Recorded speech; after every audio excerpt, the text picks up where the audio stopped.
They paid him to bury a woman, but she gasped for air as he raised the shovel. They hired Calder Pierce because he never asked questions. Cold hands, colder eyes. The kind of man who dug graves like balancing ledgers. No noise, no judgment, just a shovel and silence. That morning, frost cracked under his boots as he worked the edge of a nameless prairie cemetery, breath steaming in the brittle air. He was almost done. One more shovelful and the hole would be ready, when the sound of wooden wheels broke the stillness. He looked up. An old freight wagon crested the hill, pulled by a swayback mare that looked as near to collapse as Calder felt. The driver didn't wave, didn't speak, just guided the wagon through the snow and stopped a few paces from the open grave. Before we go further, welcome to Cracks of Light, where we bring you powerful stories that crack through the silence. Stories about those moments when everything could end, but doesn't. If you're drawn to redemption, to the kind of stories that start in darkness but find the faintest flicker of hope, then subscribe to our channel, hit the bell icon, and share this journey. Now, let's begin.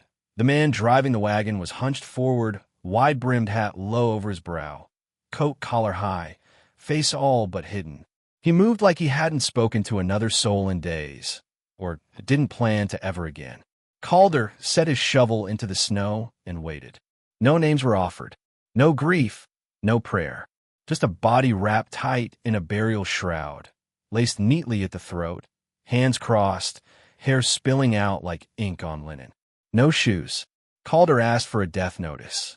The man gave a clipped answer, dry as bone. She passed in the night. Family wants no fuss. Put her under before sunup.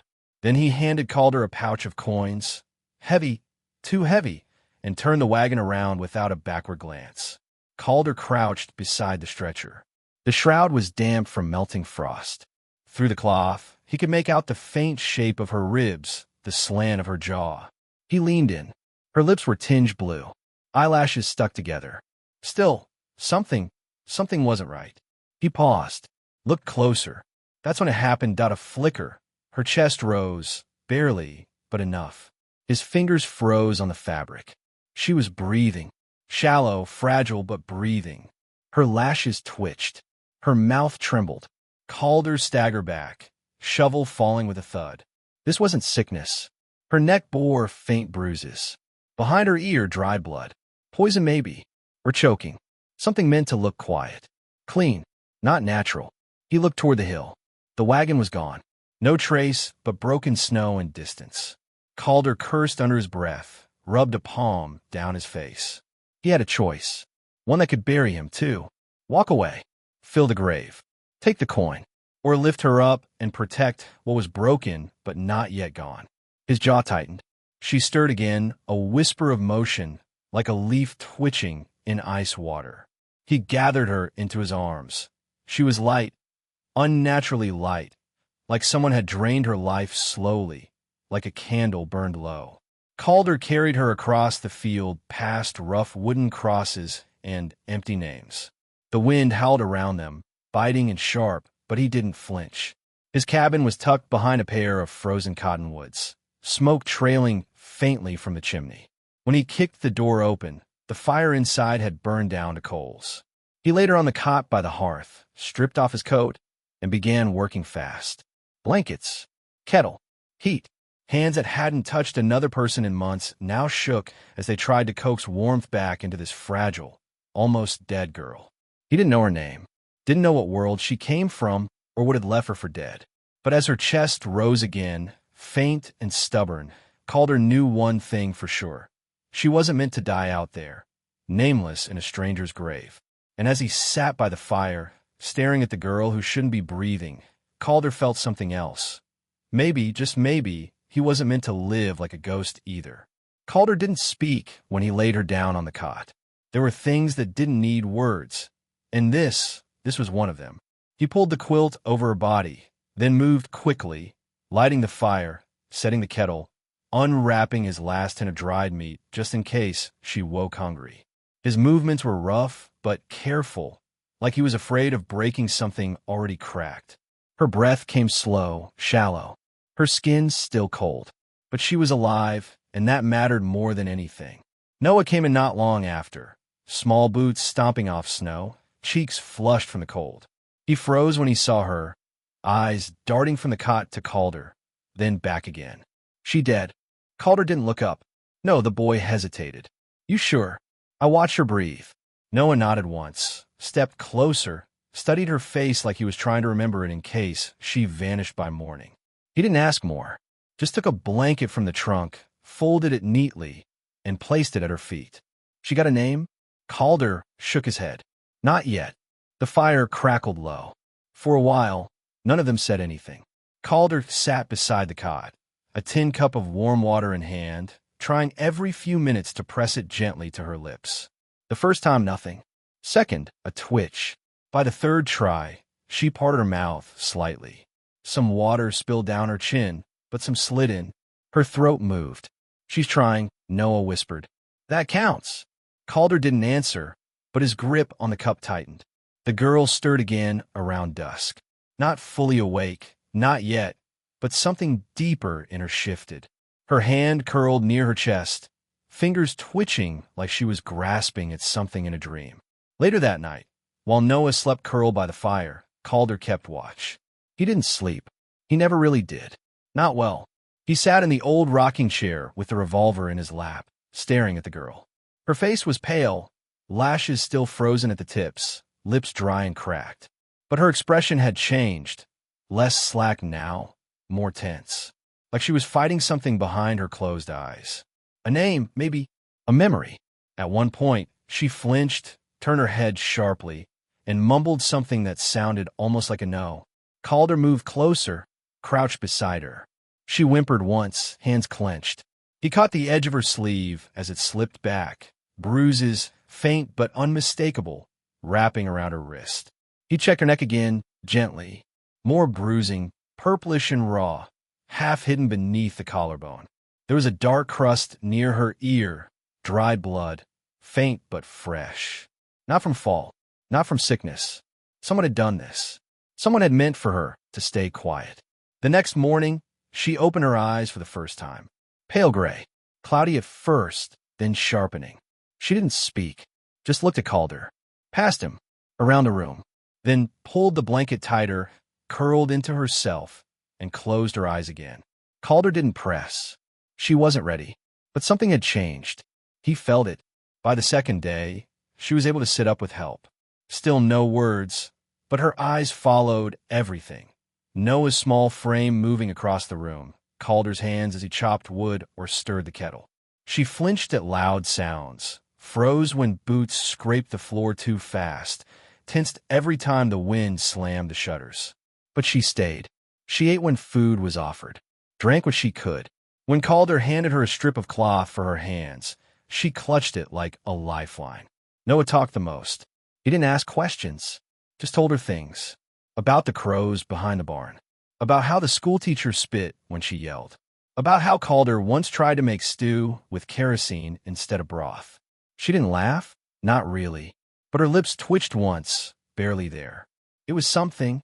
On the third night, when Calder stepped outside to check the livestock, Noah gave her a small piece of chalk from the drawer, the one Calder used to mark fencing posts. He handed it to her, then pointed to the wood wall near the hearth. She hesitated. Then, slow and deliberate, she reached up and wrote a name. Enna. Calder saw it when he returned. The letters shaky but clear. She stared at it for a long time, then wiped it clean with her sleeve, like it had been a mistake, or a memory she couldn't afford to leave behind. She didn't write another. Later, as she sat wrapped in 3 quilts, Calder crouched in front of her. You don't have to tell me anything, he said, but I saw what they did. Someone tried to make sure you didn't wake up. That's not sickness. Her eyes met his. No fear this time. No tears either. Just something tight behind them. Like she'd held in so much for so long, she didn't know what was left. She pointed at the bruises on her wrist, then pointed at her throat, then raised 2 fingers and crossed them. Not a sign. A message. 2 people. Trust broken. A warning. Calder nodded. You're safe here. She stared at him a second longer, then looked away. Safe wasn't something she believed in yet. But she hadn't run. That counted for something. That night, Calder stood by the window, eyes scanning the tree line beyond the field. He'd dug too many graves to mistake silence for peace. He glanced back at the cot. The girl, not dead, not gone, was asleep again, arms curled tight around her ribs like she was holding in what little life she had left. Noah stirred beside the fire, blanket kicked halfway off, mumbling something about coyotes and soup. Calder didn't speak, just stood there, jaw set, one hand resting on the revolver holstered at his hip. Whatever had happened to her out there, whoever won her buried, wasn't done yet. He could feel it, but neither was she, and neither was he. Not this time. That morning, she waited until Calder and Noah were outside hauling wood before moving to the wall by the hearth. She took the same piece of chalk Noah had given her and began to write. Her hand shook, but she finished it anyway. Serena. The letters hung there, ghost-like in the low light, like they had weight. She stared at them for a full minute. Then she reached up and wiped them away with her sleeve. Clean, no trace left. Calder saw the faint smudge later, but didn't ask. He already knew the name didn't come easy. By the next morning, Calder had made up his mind. He rode into Gray Hollow without saying much. Told Noah to stay put. Told Serena nothing. She didn't stop him. Didn't ask. She just nodded once and sat by the fire with her knees drawn in tight. Gray Hollow was 30 miles of silence and wind, and Calder rode it like he'd ridden it 100 times, though he hadn't been there since the year his wife died. He didn't like town, didn't trust it, but he needed answers. The general store clerk remembered him, said hello without warmth. Calder bought flour, soap, and asked in a voice too calm if any girls had passed recently. Quiet like. Around 25. Sick, maybe. You mean that Crow girl? The man asked, leaning on the counter like it wasn't a strange thing to say. Calder didn't blink. Maybe. Annabeth Crow, the man continued. Married one of the Briggs boys. Died sudden. No preacher. No funeral. Just gone. Who buried her? Calder asked. Harlan Briggs sent a man. Said she passed in her sleep. But folks always thought there was more to it. Like what? The clerk hesitated. Simon Briggs, her husband, died in that house fire last month. Right before she did. Some say he was sick. Some say Harlan wanted that land cleaned out. You know how people talk. I'm not asking for gossip. Then you're asking for trouble. Calder didn't say another word. He paid, tipped his hat, and left. But in his gut, something clicked. Crow. That was her. Had to be. And the land, the piece she'd almost died over, wasn't just soil. The clerk said there were springs on it. Underground water that never dried. Valuable in a place where droughts swallowed cattle and broke men. Calder had dug enough holes to know that water meant power, and people killed for a lot less. By the time he made it back to the cabin, the sky had darkened. Smoke rose in a column behind the ridge. At first, he thought maybe Noah had stoked the fire too high. Then he saw it, flames licking the side of the barn, the roof already half gone. He dropped from his horse before it stopped moving, sprinting through snow and mud toward the blaze. Noah, he shouted. Serena. Noah came running from the side of the house, wild-eyed, coughing. She's in the loft. Calder didn't hesitate. He yanked open the barn door, heat slamming into his face. Smoke thick, choking. He shoved forward, low to the ground, calling her name. For a second, nothing. Then movement, a shadow descending the loft ladder, slow, uneven. Serena, coat around her shoulders, one arm tucked tight. She was limping, face streaked with soot, eyes locked on him. He crossed the distance in seconds, grabbed her before she fell. Together, they stumbled out into the snow, collapsing in a heap just beyond the fire line. Noah poured a bucket of water toward the flames, but it hissed useless against the heat. They could only watch. The barn collapsed in a groan of timber and sparks. Gone. Everything in it, tools, feed, wagon, turned to ash in front of their eyes. Serena was shaking, teeth chattering but alive. Calder pulled her close, wrapped his coat around her. They're warning us, she said, voice raw. He didn't argue. Didn't ask who. He already knew. Harlan Briggs wasn't finished. He wanted her quiet. He tried poison. Now fire. What came next wouldn't be quiet. And Calder, he was done burying things without a fight. The night after the fire, Serena barely slept. She sat near the hearth, wrapped in every blanket they owned, holding a small wooden box Calder hadn't seen before. When he asked what it was, she didn't answer.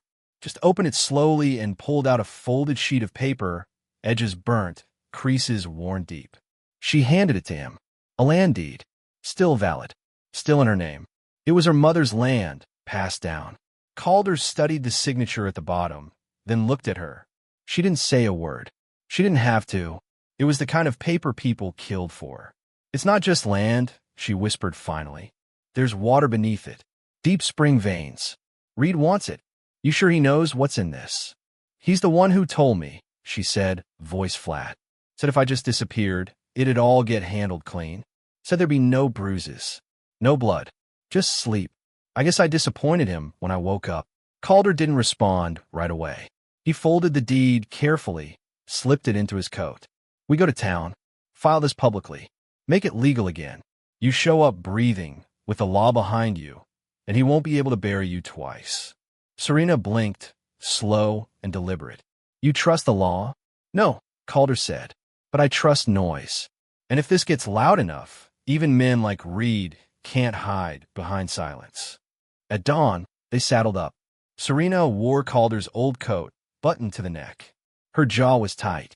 She didn't look left or right as they rode. Just forward. Noah stayed behind, posted like a sentry on the porch. He didn't ask to come. Just said, if you're not back by dark, I'll ride for help. Calder nodded. That boy had backbone. Grey Hollow looked the same. Sagging storefronts. Wind-cut corners. But everything felt sharper now. Eyes watched from behind curtains. The kind of town that smiled to your face and whispered behind your back. They dismounted in front of the notary's office. Calder helped Serena down, but she didn't need it. She walked in like she belonged there. The clerk took the deed with trembling fingers. This is filed under Crow. Serena Crow. That's her, Calder said. She was declared dead, the man stammered. Serena stepped forward, voice low but clear. I wasn't. The world just stopped listening. The man didn't argue. Just stamped the paper and wrote the date. Legal. Official. Irreversible.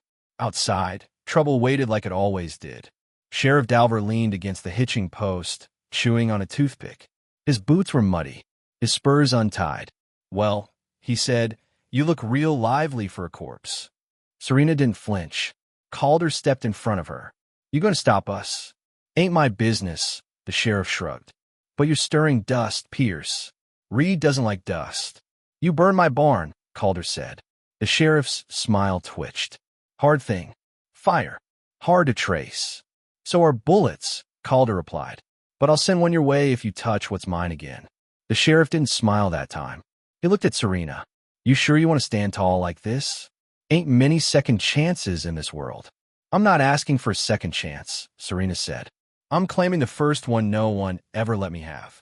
She stepped forward, pulled a second copy of the deed from her coat, and handed it to the clerk at the telegraph station. Mail this to Judge Clemens in Fort Wilder. Let them know I'm alive, and my land has been falsely claimed. The clerk looked nervous, but nodded. And who should I say it's from? She looked him in the eye. Serena Crow. Alive, and unwilling to be buried. Calder didn't say anything until they were already on the road home. The sun behind them, the wind quieter now. Serena rode beside him, face unreadable. But she looked taller somehow. Not from height, but from weight she'd stopped carrying. She was no longer a girl in hiding. She had a name again, a deed, and a voice no one could ignore. You ready for what's coming? Calder asked. No, she said, but I'm not running either. He nodded. That was enough. The first shot came just after dawn. It cracked the silence sharp as bone, punching splinters off the porch post 6 inches from Calder's face. He didn't flinch. He dropped flat, rolled behind the water barrel, and came up with his rifle already raised. Another shot echoed from the tree line. Noah shouted from the loft, already at the window with the scattergun. Inside, Serena's boots hit the floor hard. They were here. Calder had known Reed wouldn't walk away from the deed. Men like him didn't lose quiet. When they did, they came with fire. This time it was bullets. For riders, cutting through the fence like they owned the place. Reed out front, coat clean, face calm, rifle leveled like this was just business. Behind him, 3 hired guns spread out, pushing wide to flank the house. Calder fired first. One of Reed's men dropped before his boots hit the snow. Serena burst through the front door a breath later, pistol drawn, coat snapping behind her. She didn't shout, didn't freeze. She moved with purpose, crouched low behind the feed barrel, eyes scanning. Another shot rang out. Noah from the loft, too steady for a boy his age. One more man fell, screaming, clutching his side as he crawled toward the trees. "Bon!" Calder barked. "They're circling." Serena moved fast. She ran tight around the porch, cut across the open ground, and dropped behind the corral post. 3 clean shots, 2 found home. 1 missed, but the message was clear. She wasn't backing down. The last of Reed's hired guns bolted, dragging the wounded man behind him. Reed was left alone, still mounted, rifle across his saddle. He stared at the house, then at the bodies cooling in the snow. His face didn't change. He raised the rifle slowly. Calder stepped forward. His own rifle was empty, but he stood tall, no bluff. "You take another step," Calder said, "and I'll bury you myself." Same hole I dug for her. Reed didn't move. "Your deed means nothing," he said. "Paper don't protect land. It doesn't stop me." Serena stepped out beside Calder. Her coat was stained, hair pulled back tight, pistol still steady in her grip. "But truth does," she said. "And you failed to kill that, too." She reached in her coat and pulled out a folded letter. "Judge Clemens got this yesterday. You go forward now. It's not just us you'll answer to." Reed's jaw twitched. "You think they'll believe you? A woman who was declared dead." Calder stepped closer. "They'll believe me," he said. "I saw you bury her. I saw her breathe. And that makes you a man who kills what he can't steal." Noah came down from the loft then, shotgun cradled in his arms like he was born with it. He stood next to Serena without a word. Just stared. Reed's eyes flicked to the boy. Something shifted. Pride, maybe, or the last shred of sense. He spat in the snow, turned his horse, and rode out slow, shoulders tight, no victory in his spine. No one cheered. No one moved for a long minute after he vanished into the trees. Calder dropped to the porch steps, breathing hard. Serena knelt beside him, checking his shoulder. The sleeve was torn, blood seeping through from a grazing shot. "You always get shot saving women?" she asked, voice low.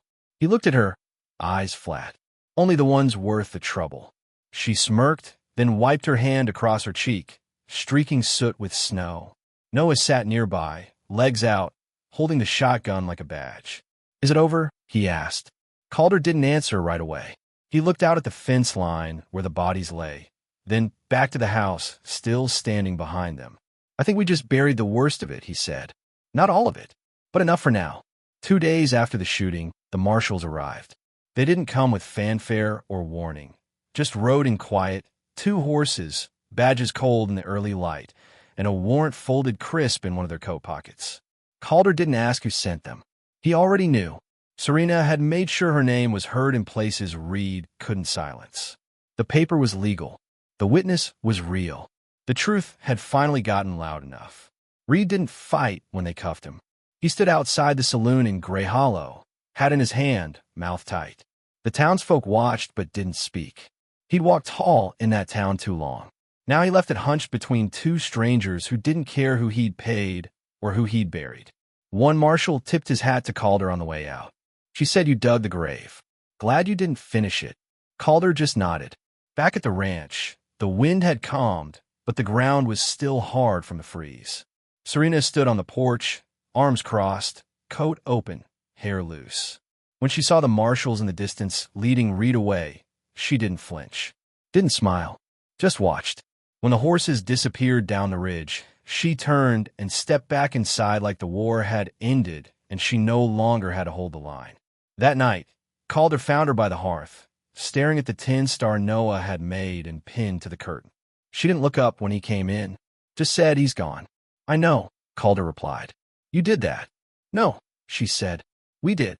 He sat across from her. For a long moment, neither spoke. The fire cracked low between them. Then Calder leaned forward, elbows on his knees, voice steady. "I don't want your land." She looked at him, puzzled. He continued, "I want your mornings. Your bad days. The way you breathe when you're not watching the door. That's what I want." Her eyes softened just a little. "You don't know what kind of woman I am." I know you fought like hell to stay alive. I know you didn't run. I know you didn't let them take your name. He paused. And I know you breathe. She let out a slow, uneven breath, then nodded. That's a start. They didn't kiss right away.